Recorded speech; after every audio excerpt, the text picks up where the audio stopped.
Welcome in, everybody, to Fantasy Pros. This is the Fantasy Football Podcast. It is me, Joey P. Joe Pisapia. Happy Week 7, everyone. Everybody's hurt. Don't worry. We're here to help you. It's okay. I want to take you in here for a big old hug, just like Robin Williams and Good Will Hunting, and tell you it's not your fault. These things happen. This is the nature of the beast. And speaking of beasts, I've got two guys who are going to help you through that waiver wire because they are waiver wire warriors and they're fresh off our new piece for waiver wire week 7.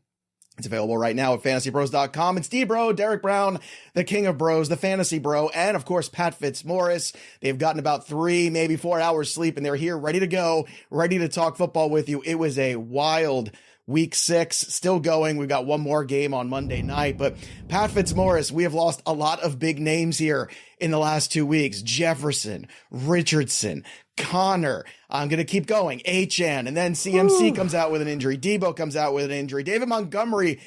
I know people are starting to freak out, but I think this is the time where you hold the line, right? You take a deep breath and you realize that between buys and between these injuries, there's some opportunity to stream some guys here, to make up some ground, and this is not the time to throw in the towel. No. Pat Fitzmaurice, this is the time to fight, is it not? It is, Joe. And there's going to be a lot of hole patching that needs to be done this week with a 6-team bye coming up. It is the bye-apocalypse upon us. And not an opportune time for people to lose Christian McCaffrey or David Montgomery, both of whom were in my top 5 at the running back position for week 6. Luckily, we don't think those are going to be long-term injuries. Possible neither one even misses one game, but we don't know that yet as of this recording.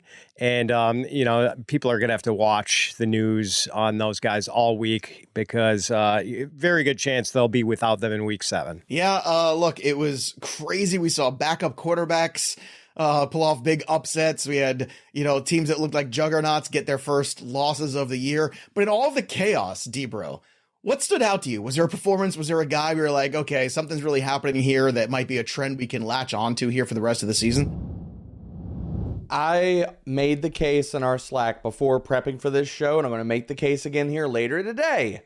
Michael Mayer is in the conversation for the top waiver wire pickup of the week. His usage last week, over the last 2 weeks, has been massively trending up, and his deeper metrics scream we could be unlocking a top 10, top 12 tight end for the rest of the season right now. Well, that's exciting. At least the tight end rookies have actually delivered here. So now we can finally put that old myth to rest. It's done. Rookie tight ends are here to stay, everybody. Kyle Pitts did it a couple years ago. Now everybody's doing it. It's what the cool kids are doing. So it's a new dawn. It's a new day. And we're feeling good. That's right. We're feeling good also about the sleeper waiver wire pickup of the week. And that name is Josh Downs. That's right. The Indianapolis Colts own Josh Downs. He's the sleeper waiver wire ad of the week. He has back-to-back weeks with some solid performances in the wide receiver 2-ish class. Indianapolis wide receiver playing with Gardner Minshew. Now Minshew underthrew a lot of balls yesterday. I think the Jags just kind of, I don't know, I feel like they're the daddy of the Colts most of the time. It just feels like that the last couple years. But for whatever reason now, we're also going to get Minshew for the next, foreseeable future, it feels like. And Downs, so far with Minshew in these last 2 games here, 6 targets, caught all 6 2 weeks ago. This past week, he caught 5 of the 8. He also had a touchdown in this game. Derek, it feels like Josh Downs is this guy that's available in half of leagues, and he can make an immediate positive impact on your fantasy league. So let's talk about Downs. Let's talk about that combination with him and Minshew and what that looks like going forward for the Colts and for fantasy. I talked about all this in the primer. Colts are going to run fast. Heck, they were going to run faster than they did with Anthony Richardson, and they did. They were going to pass more. Dude, they came out and threw the ball, I think it was either 11 or 12 times on the first drive. So as bad as Minshew might have looked this last week, 55 pass attempts, and yeah, they fell behind early and were behind the entire game, but how many of those scripts can we say are not going to be happening going forward? So with Downs, he had almost a 15% target share this week. The guy's been money, man, especially in PPR leagues. Like, he already has, on top of whatever he does this week, and he's going to be a top 36 wide receiver because of the touchdown this week, he already has finishes of wide receiver 32 and wide receiver 18 earlier this year. You're looking at a guy that's going to be a weekly wide receiver 3 or 4 in PPR formats. that could offer you more wide receiver 2 weeks. And that's exactly what we want out of any flex play that we're rolling out there in a week. So how aggressive in free agent budget with what we have remaining should we be? I assume most folks are already kind of in that, half is gone already. So of what's remaining, how much should they spend in terms of their aggression, especially with, as Pat put it, bipocalypse upon us in week 7? I don't think you're going to have to get that aggressive, to be honest. Okay. I mean, he hasn't come out. He's only had one of those games where he's had over 90 receiving yards. So the deeper metrics we like, the volume we like, but anybody that's just box score chasing might not be that enamored with Josh Downs. I think you could probably get him for 3 to 5% and maybe even less than that. Pat, do you agree? Do you think that Josh Downs, number 1, is worthy of being a top priority this week? And number 2, do you think you can almost kind of sneak him through as people are chasing all these handcuffs, all these running backs everywhere, and all these other things going on in priorities because they're missing because of injury and missing because of buys? Yeah, I do think so. The DBro is probably on the right track with what we need to bid on him, Joe, because we've got, with the 16 buys, there are going to be people needing a lot of things. I don't think people are going to be splurging on any one guy. And Downs is not, on the surface of it, clearly the best wide receiver to have. Like, there are other people, fantasy managers might be chasing Rashee Rice, Quentin Johnston, if those guys are still on the waiver wire. But the interesting thing about Downs, like, you sort of refer to this, Joe, like the stats on the surface are not going to have people splurging on him, but the splits are what matters here. And in the 2 games that Anthony Richardson started and finished, Josh Downs had under 6 fantasy points. But in the Minshew games, he is producing more than that. He's much more involved, averaging double-digit fantasy points. So I do think with Minshew at quarterback, you're getting something close to wide receiver 3, at worst maybe high-end wide receiver 4 value out of Josh Downs. Yeah, it makes a lot of sense there. And it looks like Richardson's considering that surgery, which would put him out for the year, which would be unfortunate. It stinks. We love to see exciting players in the NFL, and he is absolutely one of them. But Gardner Minshew is going to have to pick up the slack here. We'll see what happens as the weeks go on. Now, we're going to give away some more names here at the running back position because goodness knows there's been a lot of attrition there. Before we do that, we want to give away free stuff. And we were talking all week last week about that 36-inch glorious fantasy championship trophy from Trophy Smack. And we have a winner, Christian Samolenko. Congratulations, you're the big winner. So get in touch with us at customer support at mailbag@fantasypros.com. That's mailbag@fantasypros.com. Give us your mailing address, your proof of subscription to Fantasy Pros YouTube channel, and we'll get you that trophy shipped out right away. Again, Christian Samolenko, congratulations, you're the big winner. And if you want to be like Christian, and I know you do, from one Christian to another, how about a Christian Kirk jersey? That's right. What a perfect segue. I can't believe what a beautiful time to be alive when that happens. Christian Kirk autographed jersey, Jacksonville Jaguars own, courtesy of bettingpros.com. Again, you can win this. All you have to do is subscribe to our Fantasy Pros channel, drop a comment below. That's it. And click that bell till it goes ding for notifications so you know if you are the big winner of the Christian Kirk giveaway this week. So win some free stuff with us here. All right, let's get to some of the names at running back 2 49ers to talk about. The first is Elijah Mitchell, who is rostered in 35% of leagues on Sleeper right now. And then Jordan Mason, who looks like he was getting a lot more of the run, literally and figuratively, for the 49ers when CMC went out. He had the touchdown in that game yesterday against the Browns. The Browns, a tough defense. So he is rostered in just 4% of leagues. Pat, the CMC injury seems like it's something we avoided a major disaster. But again, we have to kind of hold our breaths when it comes to Christian McCaffrey. We know this in the past. So if it is a 1-week injury, maybe a 2-week injury, maybe a 0-week injury, all of those variables are kind of tough to gauge. So what do you do when it comes to these 49er running backs that are on the board? Let's approach them both together because I think you really need to be discussed as a duo here and how you do approach them, Pat. Yeah, and I don't know if this is the right approach, Joe, but I am looking at this as the 49ers sort of managing the Elijah Mitchell workload in his first game back from injury. So I do think Elijah Mitchell is still the preferred play here. I don't think he's been jumped on the depth chart on the merits by Jordan Mason just yet, although maybe they do want to keep Mason involved. But Mitchell is my target here.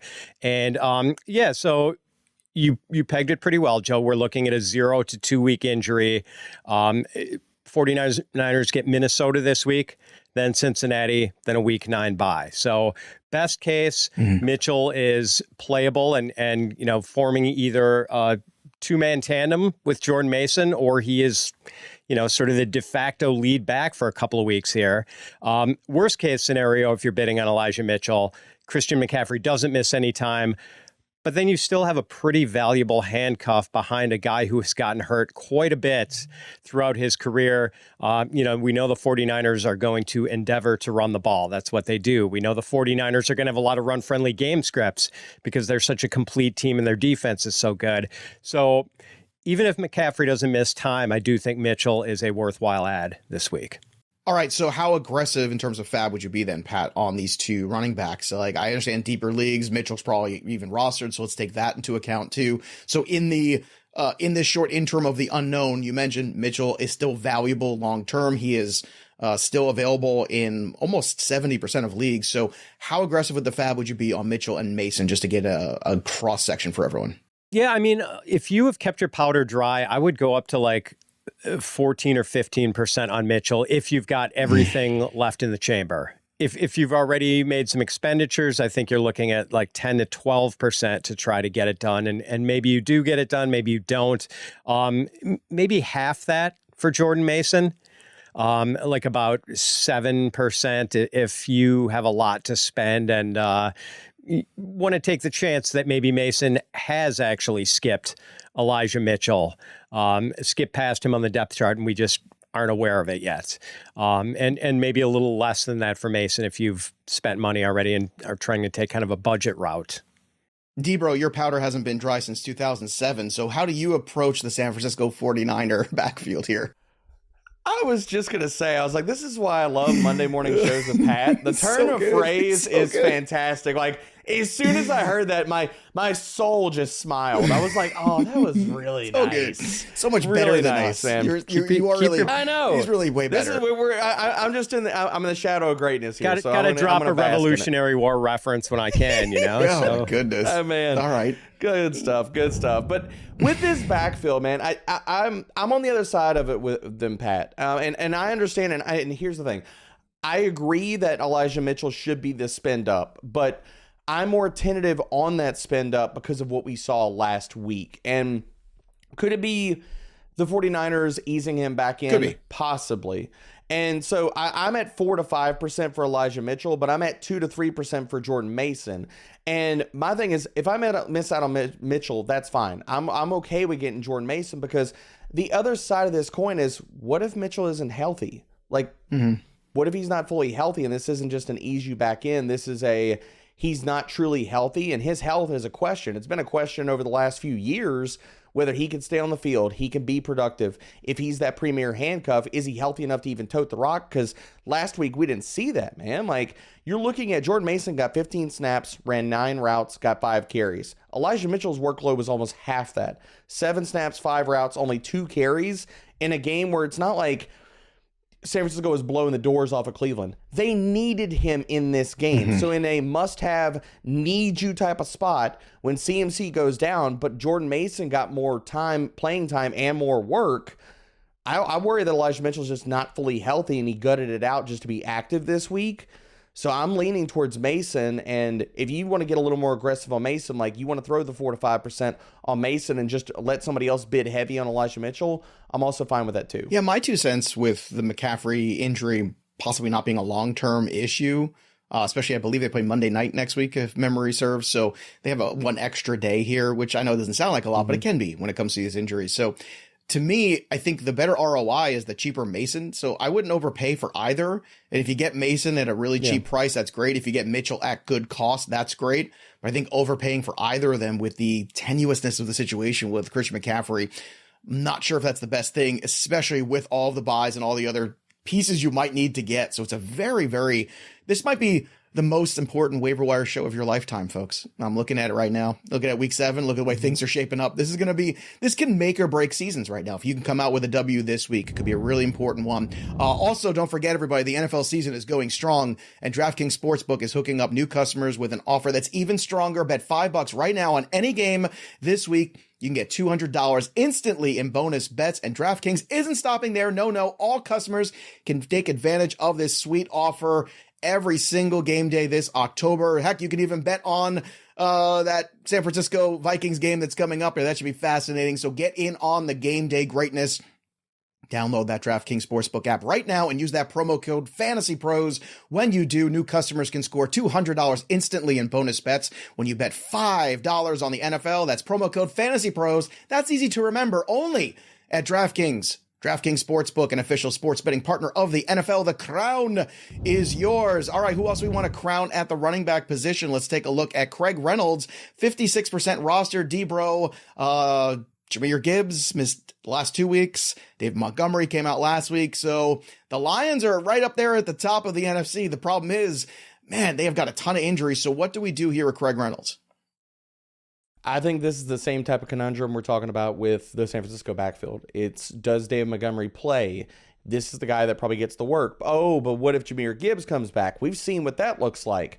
In that week where Jahmyr Gibbs and Reynolds were the two main guys in the backfield, it was basically just the Jahmyr Gibbs showed, and Reynolds came in to spell him every now and then. So I think the same type of bids that we're looking at for Jordan Mason and how that plays out, whether we get news, okay, CMC plays, the same thing can happen to this situation with David Montgomery, or Jahmyr Gibbs plays and Craig Reynolds is pushed to the back as far as all the touches for that backfield this week. So 2-3%. I want people to get exposure to Craig Reynolds, but you can't go breaking the wallet open too much, just because we could find out news on Wednesday or Thursday that it's going to be Dave Montgomery doesn't miss any time, or Jahmyr Gibbs is back, and Craig Reynolds probably turns back into a pumpkin. Okay.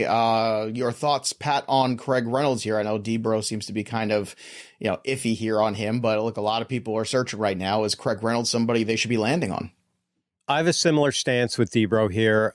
You're looking at a situation where you would probably need both David Montgomery and Jahmyr Gibbs to miss in order for Craig Reynolds to be startable and for you to feel good about having him in your lineup. And both of those guys could play in week 7, Gibbs and Montgomery. So we just don't know if there's going to be any value to be had with Reynolds here. And he's got a pretty tough matchup against the Ravens. So, I don't want to put out more than 3 or 4% for him. Okay, so we're being very conservative there on Reynolds. Let's talk about Kareem Hunt. Not one that we thought we would be talking about. However, Deshaun Watson's missed a few games now. PJ Walker, a triumphant victory. Like, make no mistake about it. That was an incredible victory for the Cleveland Browns. That crowd was incredible yesterday. I know the 49er fans are not feeling good. I can't wait to see Welsh later today and talk to him about that. But in the meantime here, 12 for 47 and a touchdown for Kareem Hunt. Pat, you're looking right now at his roster percentage. It is 45%, so still available in more than half of leagues. Is Kareem Hunt, as we look at the schedule of Indianapolis, Seattle, Arizona, Baltimore, do you think Kareem Hunt might be a guy we should start investing in looking long-term? Because this is a team that's already passed their bye. I think so, Joe. And Hunt actually looked really good yesterday, I thought. Able to gain yardage against a previously impregnable 49ers run defense. And Jerome Ford's still going to play a role, and this is a two-man backfield, but I do think the Browns are a team that can support 2 fantasy viable running backs because they have a really good offensive line. And they need balance because whether it's Deshaun Watson or PJ Walker, I don't know if they have a quarterback who can win games on his own.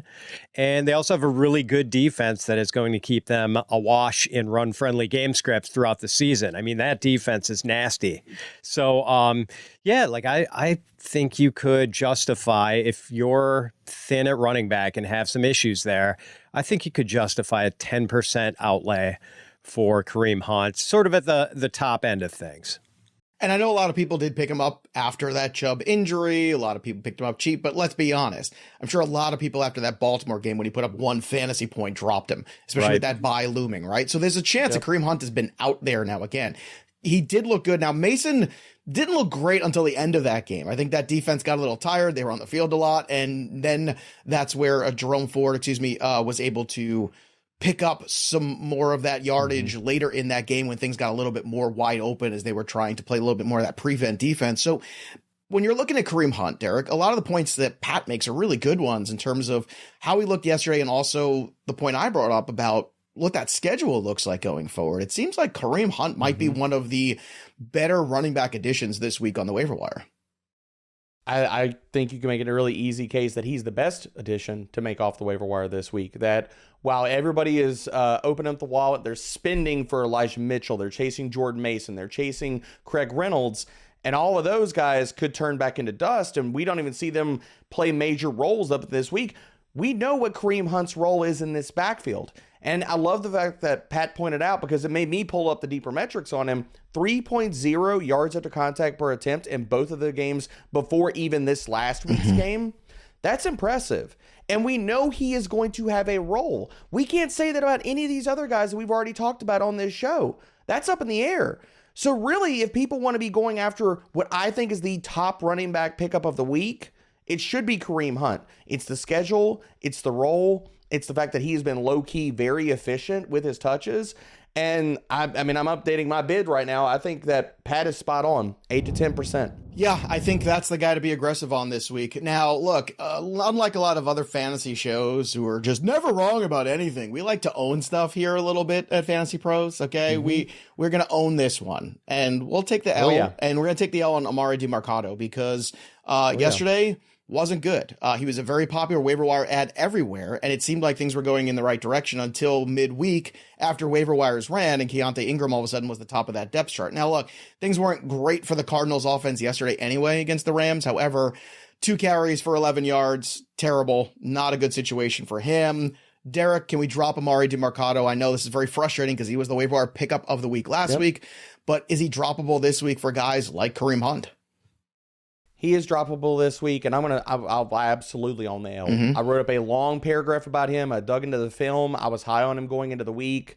That's going to hurt when ranking accuracy for this week comes out, but that's what happens. Nobody in this field is 100%, and I'm going to own the L for it. But if anybody, and I will push back on this, if anybody had a bingo card and said they knew that Damian Williams was going to come out here and lead this backfield. That's the other one too. And this was going to be a 3-way split. Good luck to you, because that wasn't even on my radar. When this guy got called up in the practice squad, I thought, if anything, this was going to be a split backfield, but it was going to be Keontae Ingram and Amari DiMercato, and I was going to lean on talent. But with Damian Williams, he comes out of the woodwork, and we're all just kind of scratching our heads looking at this unfold in the first quarter, and we're like, really, Arizona? Yeah. This is what we're doing? Okay, fine. But look, Ingram didn't look in the short, great Joe, necessarily. Yes, we can drop Amari DiMercato. And for those of us who watched that game yesterday too, like none of them looked particularly good. Like I didn't think Keontae Ingram was special or anything like that. None of them. So he can go back to the waiver wire. Cam Akers, another one. Pat, do you feel like Cam Akers, it's time we could just kind of move on from him too? I know a lot of us were benching him, waiting, but again, with the buys coming up, this is when you have to make those hard decisions of, okay, I can't wait anymore for this guy to be relevant. I need players who can play this week because I'm missing so many players. So is that the case where it might be a hard cut, but a cut for Cam Akers nonetheless? It is a 16 bye week, Joe, and people are going to have to make hard cuts this week. But if I can keep Cam Akers around for another week, I kind of want to do it because, look, the Vikings, I don't know if they're getting their season back. They struggled to put away the Justin Fields-less Chicago Bears last week, and they're about to play the San Francisco 49ers and probably drop to 2-5. So if this season does go south... the 49ers that lost to the Cleveland Browns? That 49ers team? Well, the Cleveland Browns are a better team than the Minnesota Vikings. But the 49ers fans are going to have fun in our comments for this show. We gave away a CMC jersey a couple weeks ago. We're okay. We're okay with that. Be happy. Be happy, everyone. I do wonder if Cam Akers might get an audition to be a leading man at some point for the Minnesota Vikings. Having that history with Vikings head coach Kevin O'Connell from their time together with the Rams. So I do kind of want to keep Akers stashed if it's possible. But hey, I realize there are short bench leagues and stashes are not always possible in 16 bye weeks. One quick word about Amari DiMercato, Joe. He did lead the Cardinals running backs in snaps yesterday. The only problem was that he touched the ball. Just didn't get any work. Yeah, he touched the ball on fewer than 10% of his snaps, whereas Damian Williams played like 13 or 14 snaps and touched the ball on more than half of them. So, yeah. We're still the podcast that was giving you Puka Nacua before week 1. Just want to put that out there. And then we gave you him, obviously, after week 1, a couple other really good names. So this happens. This is like the nature of the beast. As Pat's saying, he was on the field. The process was right. Unfortunately, the performance did not equal the process, and that stinks. So, hey, it didn't work out. It stinks. We move on. And to Pat's point about Cam Akers, I agree. I feel like it's going to haunt me because at some point I'm going to drop Cam Akers, and then at week 10 or 11, all of a sudden it's going to be his backfield, and we'll look up and go, oh, that's so annoying. But you got to stay relevant. This is about making the playoffs right now. A few other names. We've talked so much in the last couple of weeks about Tajee Spears and Zach Charbonnet. These players should be rostered already. I'm just kind of putting that out there into the universe, as the kids like to say right now. If they're still floating around your waiver wire, I know they're around 50+% rostered. A couple other names who got work yesterday: Antonio Gibson, Ezekiel Elliott, Keontae Ingram. I know Salvin Ahmed, Justice Hill, and then the Saints RBs. DBro, is there one other name in that grouping of Gibson, Elliott, etc., that sticks out to you, or is this a hard pass group?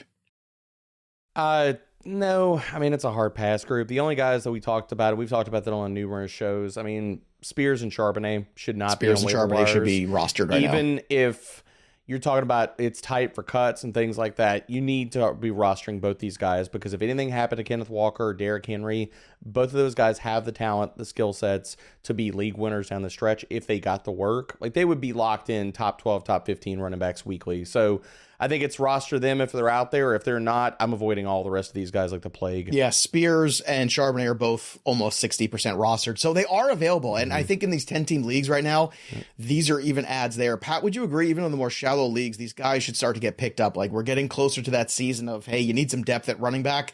And look, Charbonnet, on the couple chances he got yesterday, I thought looked really good. Oh, yeah, for sure. Those guys could be league winners if anything were to happen to the guys ahead of them. I'd even put Tank Bigsby into this category, even though he's not really getting supporting role usage, because, this has just been a complete Travis Etienne backfield for the Jaguars. But if anything happened to Etienne, Bigsby is going to own those early downs. And for a team with a pretty good defense and a team that wants to have offensive balance. That's why those guys are better plays than anyone in that Cardinals backfield. A multi-way backfield in a bad offense. Not really what I'm anxious to target. Even with Justice Hill, we didn't see any of Keaton Mitchell this week. So the Keaton Mitchell thing was kind of overblown. Yeah, it was. It's Justice Hill and it's Gus Edwards. But there's not a lot of value to that in this offense, as much as Lamar Jackson likes to run and as much as, Todd Monken wants to throw it now. So the one possible exception to that, where I would be interested in a guy in a multi-way backfield, Salvin Ahmed, just because we saw, what's his name? Chris, why am I blanking on his name? Chris Brooks get carted off yesterday. Yeah, Jeff Wilson could be back this week, probably will be. But man, Ahmed has a foothold in the most explosive offense in the NFL. And so it's one injury away from fantasy viability where you would feel okay about starting him. Yeah. And Charbonnet, look, I know the totals weren't great yesterday, but he had a great catch and run yesterday where he saw that moment of, oh, there's Zach Charbonnet. And he's got extraordinary talent. All right, before we get to the wide receivers, we'll talk about them in a second. If you need new tires for your car, Discount Tire is your go-to. They have exceptional service and get you a 30% shorter average wait time when you buy and book online at discounttire.com. They have this really cool feature too called Treadwell, which is an online tire buying guide that gives you transparency on tire performance, as well as personalized recommendations based on your location and your driving habits. Discount Tire is also the largest independent tire retailer in the country, so it has the biggest selection of tires and wheels. And here's a pro tip from the experts at Discount Tire. You can prevent wear and boost gas mileage by keeping your tires properly inflated. Tire pressure supports the weight of your vehicle and is important to check for safety. So if it has been over a month since you last checked your tire pressure, stop by one of their local stores for a free tire safety and air pressure check at Discount Tire. Let's get you taken care of. I like that Treadwell. Might be inspired by Laquan Treadwell, possibly. I don't know. I can't say for sure. All right, let's get to the wide receivers here. You mentioned Rashee Rice, Pat, at the top of the show. I think 55% rostered against a high roster percentage. We keep looking for answers to this wide receiver core in Kansas City. Is Rice the answer? They are using this massive committee, and it's really weird because they're mixing in 5 or 6 guys, and none of them are getting more than about, 60% of the really snaps in any given week. But man, what if they did decide that, okay, wow, Rashee Rice is far better than any of these other guys, and I think you could make a case that he is, and started giving him 80% of the snaps every week, you would have a wide receiver 3 at least. So maybe not a bad idea to throw a few bucks at Rashee Rice, hoping that comes to fruition, but you might just get more of the same frustrating committee usage. Yeah. Same for you here, Rashee Rice, in terms of investment. Derek, what do you think? I feel like we're stuck in a loop. I feel like this is Groundhog's Day, boys. I feel like all the same things that we have said. I think it's just Groundhog Day. I don't know if it's Groundhogs. It's like those people say Valentine's Day. The Groundhogs don't own the day. They own the day, it's right? Valentine's Day. No? Well, I don't know if they do own the day. I mean, I guess they do. It feels like it's about them. They own the day, right? Groundhog's Day it is. Go ahead. God, it's Groundhogs. I'm probably gonna. I think I'm wrong about that, but anyway, we're gonna own it. We're gonna own it. That's the theme of the show. Owning it today. Owning. Pretty much. Hashtag owning it. But with the reason I feel like we're stuck in a time loop is this feels like all of the reasons that we talked about Kadarius Toney, and we keep talking about Kadarius Toney, except the shiny new toy now is Rashee Rice. And I don't disagree with any of Pat's points. If he were to ever get the work, the job, I'll go above that. I think he could be a wide receiver 2 on a weekly basis because the talent is there. But it's a giant if for me right now. Like the per route metrics, again, Kadarius Toney-ish. 36% target per route run rate, 3.1 yards per route run is amazing. But then you look at last week, 39%, and this was with Justin Watson going out of that game, 39% route run rate.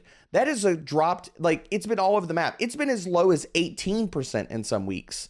That was the week where he scored the touchdown. And everybody's like, oh, yay, Rashee Rice. And I'm like, he's barely on the field, man. I think if he catches more balls, the touchdown, you would be very mad. If Rice starts catching more balls, I see this as a situation that could evolve very quickly. So I want him on my roster if I can afford to have him on my roster. And he's a decent streamer.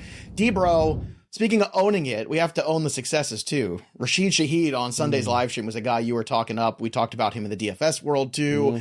17 points there for him. Wide receiver 5 so far this week. He had a pretty good day, I would say. For Shaheed. Again, there's only 2 receptions, 6 targets, so it wasn't, perfection, but it was productive. So Shaheed is a guy right now rostered in just 27% of leagues. How aggressive would you be on him? I don't think you have to be aggressive because at this point, we've already seen him do this, and now 2 games out of the season, and he's still only rostered in not even 30% of leagues right now.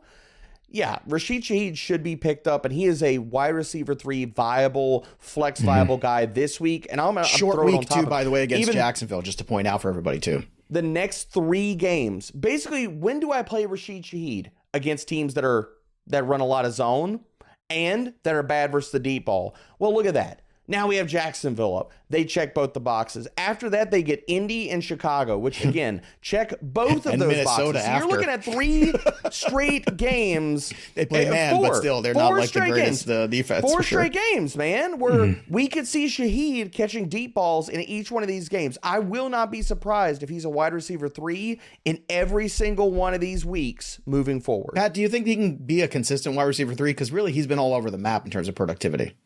Not necessarily beyond this 4-game stretch that we're talking about now, but this is a really nice 4-game stretch, and that just happens to encompass a lot of teams' buys. So this is a good time to have Rashid Shaheed as a depth piece in your wide receiver core. Jaxon Smith-Njigba roster in 65% of leagues right now. Again, I think all of us keep waiting and waiting.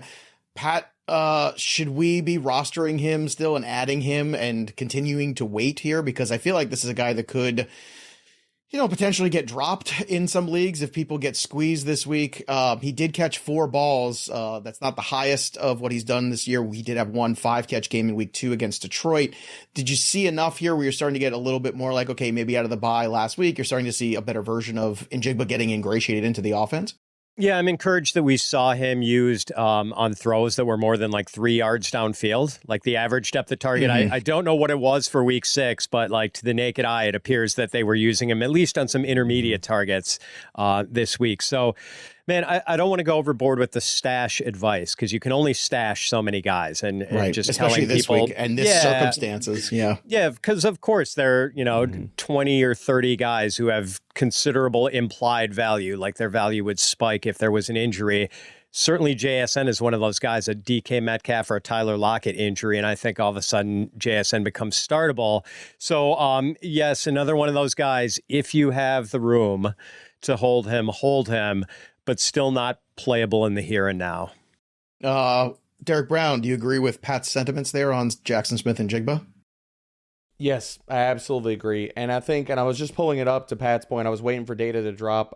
So per our friends over Fantasy Points data, his ADOT went up to 7.4, which might not sound like a lot, but his ADOT was at like 1 or 2 in the previous week. So you're talking about a week where JSN comes off of, and we haven't even talked about the fact of, it's not only out of the bye, he's getting healthier. People keep forgetting about that wrist injury. That is a big part of it. Like we could see a different role for JSN down the stretch than what we've seen to this point. So the rising ADOT, the full-time role, because he's coming off of career highs, career marks in routes run and snaps played this week. Yes, we need to be stashing JSN right now, and he could be one of those guys we're talking about in the Rashid Shaheed category to where he's flex worthy with a lot more upside in the weeks to come. So 3 to 5%, you want to go 4 to 6%? Totally with that. All right, Quentin Johnston plays tonight, so we'll see if he gets more work, just like JSN, out of the bye. Hopefully it goes in the right situation, but I know we talked about him a lot last week, so I don't want to stay too much at the dance here. There's a guy who, again, who's rostered in just 50% of leagues still. He's available. 52 is the exact number on Sleeper, so go add him. It's a speculative good add because if he's still available and you can somehow add him today, if you're one of those like streaming waiver wire kind of things in those kind of sort of leagues, add him, because if he goes off and has a good game Monday night, all of a sudden it's going to cost you a lot more the next day. Add him for nothing right now, see what happens, be proactive, not reactive, and if nothing happens, well, and you need to drop him next week, you drop him, you continue to move on. Speaking of moving on, Tutu Atwell, Jahan Dotson. Is it time to move on from those two guys? Pat, I know we can't stash everybody. Maybe if you have Nakua or Kupp, you want to keep Atwell. But if you don't, is it time to drop the Tutu? And is it time to drop the Jahan Dotson? Yeah, the Tutu thing was fun while it lasted, but in the 2 games since Cooper Kupp has been back, 3 catches, 39 yards, 1 touchdown on 6 targets. You just, can't survive on that little usage. Exactly. I mean, Kupp and Nakua, so those guys pull a lot of oxygen out of the room, and just not enough for Atwell to breathe in this offense right now. And is that how you feel having to deal with me and Derek every Monday? I feel like tell me about it, guys. Yes, very much so. I am the Tutu Atwell of this podcast. I'm a little bigger than Tutu Atwell, but otherwise I am the Tutu Atwell of this show. No, never. You are the more valuable here than any of us, for sure. Pat, you're at least Tyler Higbee. I've seen you run routes. We know DBro has got to be Puka, so I guess that makes you Cooper Kupp. Joe, it does. You're the playmaker. Oh, don't do that. He does not need that for his ego. Don't do that. What you mean by that is elite, I will take that. Elite. As for Jahan Dotson, he hasn't had more than 40 receiving yards in any game this year. And Sam Howell's kind of been spreading the ball around. Like Terry McLaurin has a decent target share in this offense. I think it's around 20% after yesterday. But Jahan Dotson just not getting enough usage to be fantasy viable. I think the talent is still there. I think we will see him pop at some point early in his career, but this does not look like the year for him. No, unfortunately it doesn't. Very frustrating there because, again, he got a lot of helium at the end of draft season, and rightfully so. He's a terrific talent. I know you agree with Tutu. Jahan Dotson, DBro, any thoughts on him real quick before we move on? Should have already dropped him. Okay. He should be gone God, already. It's so frustrating. Josh Reynolds, Jaden Reed, Kendrick Bourne, Wan'Dale Robinson, Michael Wilson, and Marvin Mims. We still making a case for Mims out of this group here, DBro? We are. Okay. Because the only thing we need to change is an injury to Jerry Jeudy or Cortland Sutton. Or a trade. Or a trade. Yeah, or a trade. Mm-hmm. And that could happen at any moment. So yes, be stashing Marvin Don't Mims, call 'cause all the Steve per Smith, route though, metrics are and ask him fantastic. his opinion on Jerry Jeudy for a trade. Don't ask that guy. You know what his opinion is. He's made it very public. I mean, all Steve is going to tell him is, hey, buy low. Just buy low. just a He's guy. not worth that much. Buy low. Pat, are these all just guys, or is there somebody who sticks out for you? Maybe Josh Reynolds, if you need something in the here and now, because he is continuing to play ahead of Jameson Williams, who, by the way, is not, I don't think Jameson Williams is really a worthwhile add at all. It's just, he's not playing enough snaps or running enough routes. So he ran 9 routes. 9 routes. That's it. Yeah, 9 routes. Obviously a big touchdown catch, and people will bid on him this week because of that long touchdown, but they're going to be bitterly disappointed, I think, if they roll Jameson into the starting lineup this week. The turn of phrases have been elite today. Yeah, so bitter disappointment, all of you Jameson Williams rosters. I think Reynolds is an interesting option, but other than that, I think we mostly covered the intriguing guys: Josh Downs, Quentin Johnston. And by the way, the one interesting thing to add about Quentin Johnston was that Josh Palmer picked up some sort of injury over the weekend, so it's not entirely clear. People watching this Tuesday are going to know, but Palmer's status for Monday night was somewhat up in the air. And maybe, one step towards big-time opportunity, Mike Williams getting hurt. The second step would be a Josh Palmer injury, in which case Quentin Johnston is out there for 90% of the snaps, and you can really see what this first-round rookie can do. I'm hoping so. All right, I know we're going a little long today, but that's because this is a very important bye week. Like, we are right in the thick of things. Again, the injuries were enormous. The bye weeks hitting us hard here. So this is important to really get things right here in week 7. So let's try to get things right. Continuing on, let's talk streamers. Give me quickly, guys, your streaming quarterbacks for the week. Fitz, let's start with you. Sam Howell against the Giants. Like, the Commanders can't run the ball. Like, that's kind of an issue for them now, and they're going against a Giants defense that ranked 28th in DVOA against the pass going into week 6. All right, DBro, for you, who's your streaming QB? Going with Derek Carr, man. They're letting him chuck the ball and chuck an ad lib and throw deep down the field. Now, you marry all of that with the Jacksonville Jaguars pass defense he takes on this Thursday night. They have allowed the 5th most passing yards and 9th most fantasy points to quarterbacks. Yep, Derek Carr has QB1 upside. In case you missed it, Derek Carr yesterday threw for 353 yards. I told you, give him a couple weeks for that shoulder to feel better, and all is right with the world. He also gets Indy, Chicago, and Minnesota after that, too, just as a reminder. You can run him and Shaheed out there, and if they have a big game on Thursday night, you're like, oh. And for those people hurting at QB, life, baby. Look, Trevor Lawrence is banged up, too. I mean, he says right now he's hoping to play. It's a short week. Like, Derek Carr might be the pivot point there for those of you who've held on. I know you mentioned him at the top of the show at tight end, but anything else in terms of this tight end you're going to talk about again against Chicago? Michael Mayer is in the conversation for pickup of the week. His metrics were fantastic, man. He played 81% of the snaps, 18% target share. You look over the last 2 weeks, Joey, he has a 25% target per route run rate and 3.16 yards per route run. Those numbers should jump off the page for anybody. So bid aggressively for Mayer. Use him this week in your lineups. Again, we've talked about a lot of tight ends on this show that have the usage to be top 10, top 12 rest of season. Mayer should be in that conversation now. Fitz, who's that tight end streaming for you this week in 7? I mean, it would be Mayer. And it's funny how interest in him sort of waned as we got closer to draft season, but now he might wind up being more valuable than Kincaid or Musgrave, 2 of the rookie tight ends everyone was hot and heavy for. So, yeah, after Mayer, boy, there is a big drop-off. And I'm going to go with, some people are going to be mad at me because this is a guy who inspires anger, much like Kyle Pitts at the tight end position. Taysom Hill. He is the open-ended straight flush draw of fantasy football because he has a lot of outs. You can win a lot of different ways. He runs the ball, he catches the ball, he passes the ball. We should end the show now on that. Like, I know, we should just button it up, stop the show. That was audio so gold, good. Man. So good. Oh my gosh, man. Look at you. Wordsmith. Who needs Walt Whitman? We have Pat Fitzmaurice. That's what we got here today. Pat, give us the streaming defense for week 7. What else you got? I want to go. I don't think it's fair to go with the Raiders because they're 47% rostered in Yahoo leagues, but they play the Bears, and the Bears are just like hemorrhaging fantasy points to opposing defenses. So I'm going to go with the Packers, who are more widely available coming off their bye. They play Denver. And look, the Packers going into their week 6 bye, top half of the league in sacks, pressure rate, and opponent passer rating. Broncos quarterback Russell Wilson threw for 95 yards against the Chiefs last Thursday night, threw 2 interceptions and was sacked 4 times. That offense is just broken right now. So, yeah, I think the Packers are pretty good play. He was QB8 before going into that game. By the way, talking about QB injuries too, we didn't even talk about Fields. I mean, it's just crazy. It's Fields, Lawrence, Richardson. I mean, the list goes on and on here in terms of some of these injuries. So Carr becomes interesting. A lot of these other guys, you're going to have to look at streaming some important QBs. Give me a defense of the week for you to stream here, Derek Brown.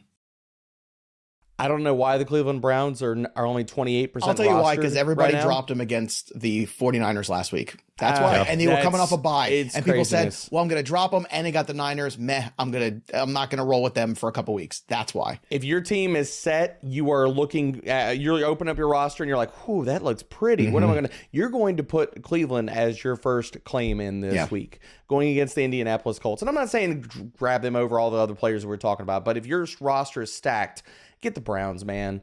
They play the Colts this week, and we just saw what Minshew did versus the Jacksonville Jaguars. What do you think the Browns are going to do to him? Pat, let's run through the waiver wire priorities for the people without Fab. What's that 1 through 5 list of priorities look like for free agents?